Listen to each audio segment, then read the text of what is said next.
Okay, so what we are already here to announce. We are here to announce that Interior Health Authority has made the decision to go ahead and apply for an exemption under Section 56 of the Controlled Drugs and Substances Act for an application for a supervised consumption in a mobile service. So Interior Health will be applying for an exemption to Health Canada to offer supervised consumption services through a mobile.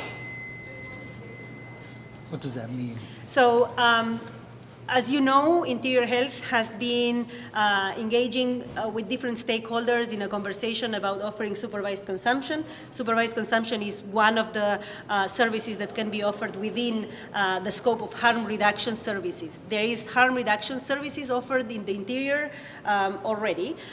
So in Kelowna, for example, Outreach Urban Health, Positive Living Resource Center offer harm reduction services. So what we've been talking about for the past 6 months is offering supervised consumption, which is a service that allows people who use drugs to come in and use drugs under supervision, and that's because of the crisis that we are facing with overdose deaths. It's felt that that service will save lives and will engage people into services and will also decrease the amount of drug use that is being happening in public spaces. We have a good indication that there is drug use in public spaces, so supervised consumption will serve that. The mobile services includes offering supervised consumption inside a mobile, which could be a van or an RV or any device that could be mobile. We are still in the planning stages, but the decision is that supervised consumption be offered in a mobile space, not in a fixed location, as we had consulted the public about. We had proposed that perhaps the Friendship Center in Kelowna was a location that we were considering. Well, that's not what we are going to be applying for. We are only applying for the mobile service. So this is only an application for an exemption. It doesn't mean that the service is going to be up and running next week or tomorrow. This is an application for an exemption, and we need to wait for Health Canada to respond to that application and see if they would approve the service. Why a mobile as opposed to a fixed? Well, a mobile has several advantages. This geography here in Kelowna, we have seen that the hotspots for drug use is more than one place. So downtown Kelowna, Rutland are areas where drugs are causing deaths in a higher number. So a mobile would provide the benefit that could be used, could move from one location to another. In addition to that, we have to think that in the Interior Health Authority there is other towns and other places where we could deploy the mobile if needed. So we still haven't engaged in conversation with other towns, but that's some of the advantages of a mobile. Can you say specifically why you guys, because technically you had announced the 2 mobile, one in Kelowna, one in Kamloops, in addition to the standalone. So essentially you guys have axed it. Can you talk more about why? Was it the public response to it, or? Well, we had a meeting today in Kelowna with some stakeholders that included the mayor, RCMP, ambulance services, MLA, and so we today talked to them as we have been talking along the way, and it crystallized during the consultation process that the mobile would be the most appropriate service to provide in Kelowna. What do you expect your hours of operation to be? I just want to clarify that our original statement was that we were reviewing for one or the other. It was never intended to be both. And that was what the consultation process was about, was determining. Right now, the hours that we're looking at are 12 noon till 12 midnight, a Tuesday to Saturday. Is that the same as the other site? It's an extension. Right now, the hours are noon, 12:30 to 7:30. Oh, so till midnight. Do we Correct. have a timeline on the application? You said it was in the application process. Yes, so the application, we are still gathering the documents for the application. The application is very onerous, as you probably heard me say before. There is lots of pieces that go into the application, and we are in the process of gathering all of those documents to be ready to apply by the end of January. So to clarify, you haven't actually submitted the application. We haven't yet submitted the application, but the decision has been made that we are going to submit an application, and that's a big step because that means that we are beginning to plan for the service if Health Canada approves the application. The decision to go with the mobile and not do the permanent site, how much was that made over pressure from businesses or other members of the community to not have that permanent site at the Friendship Center? Yeah, well, we definitely listened to the stakeholders. That's why we consulted with them. And the truth is that most people supported the mobile. So that's one component of the, in the consultation process and what led to the decision. Other parts of the decision are also based on need and what is, what can be provided, how many fixed locations can, the health authority support. Is a mobile perhaps the best way to go to accommodate, the different locations at where we are seeing overdose deaths? How many mobile sites do you expect to have up and running? Like how many stops for Yes. the mobile? Well, that's still, in working process. We still don't know I couldn't tell you exactly where the mobile is going to stop. I can tell you that the places or the locations in Kelowna where we are seeing the most deaths are downtown Kelowna and Rutland.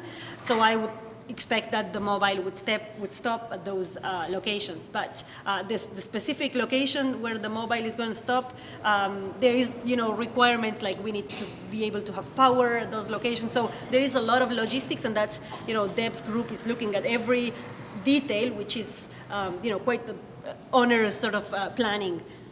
And So that's the yeah, next step in the engagement process, is to work with our community members, persons that use drugs to get feedback from them about where would be most viable. Can you give us a rough timeline, how long this takes? And is this the first time a mobile center like this has been done in BC or maybe even Canada? Yeah, as far as we know, BC, this is the first time that BC is applying for a mobile service. So it is an innovation. This service does not exist in Canada or in North America for as long as we know. There is no supervised consumption being offered in BC or in Canada that we know of. How is this different than what's happening in Vancouver and the downtown east side? Yeah, so the downtown east side is different from what we have in Kelowna because the downtown east side concentrates a large number of peers or people who use drugs. We don't have that amount of the number of people who use drugs here in Kelowna is nowhere near the downtown east side. So that's the other consideration. Do we need a fixed location when we don't have that amount? We're not going to have that many clients for that particular location. So is it worth, the having that?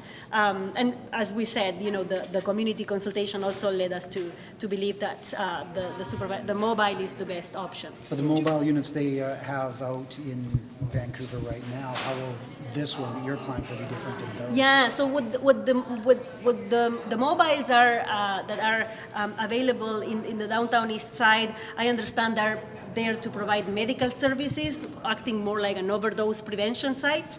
And that's definitely something we could consider. So one important aspect is that mobile harm reduction exists. There is lots of places, including the interior. I understand in Nelson there is mobile harm reduction. So that means a van or a car could go out and meet peers where they are and provide clean needles or provide take-home naloxone. That is not new. That exists, and that's something that we are going to have. This mobile will be providing harm reduction services. So that's in my opinion, great news to be able to have an outreach mobile service that can go to Rutland or downtown when Ellis is closed or when other agencies are closed. So that's one thing. That's something we are planning to have, the mobile harm reduction, and what we are doing is applying for an exemption to be able to use drugs in that mobile.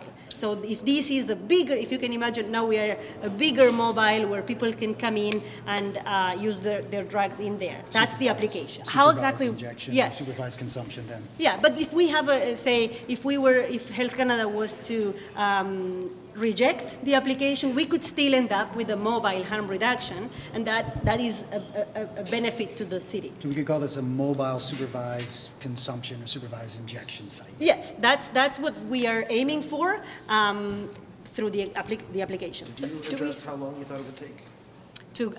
For the application Or to. just a timeline, rough timeline? Wait, A we're- year, 2 years, a We month? have no idea. The last one that went through from Health Canada for the Dr. Peters Center actually took a couple years. Couple years. There have been other communities that have submitted to Health Canada. They haven't heard back, so we don't know. Do you think that it being a mobile site makes that process more complicated? Maybe will make it take longer? It's really at this point unknown. It may make it faster, who knows? Do we have an idea of budget, how much that might cost taxpayers? We're working through that right now. Yeah, we are working through the cost, and regarding the timelines, we would hope that as soon as possible. We would hope to hear from Health Canada as soon as possible because this is a service that is needed.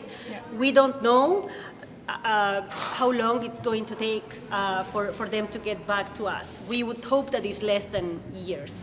How many staff members will be running it? And who will be running it? At this point, we're looking at 2 staff members. One would certainly be a nurse, and one would be, I don't know if it's a mental health worker or someone who could provide substance use counseling. And really, the intent is to start to bring people into care as well. So we will be providing some form of primary care nursing services, but also supporting people for when they're ready to either stop using drugs or need more support. Now, how will the mobile site know which stops to go to? Will it travel around all day long, or how often will it move? That's part of our consultation process. Yeah. Now that we've announced that we're going out with a mobile option, the next step is to say, where's the most appropriate spot for it to be? Letting both the user group and the community and our data guide us. So we may start out with sites that where the hotspots are, and that may change over time. Can you guys talk about, because technically you guys already have overdose prevention site, I sometimes forget the names of all of these, overdose prevention site in Kelowna. Can you talk about how it's been already in this last month, if it's been pretty successful so far, and also maybe if there's any word on a Rutland location potentially? I know Yeah. you're not really here to talk about that.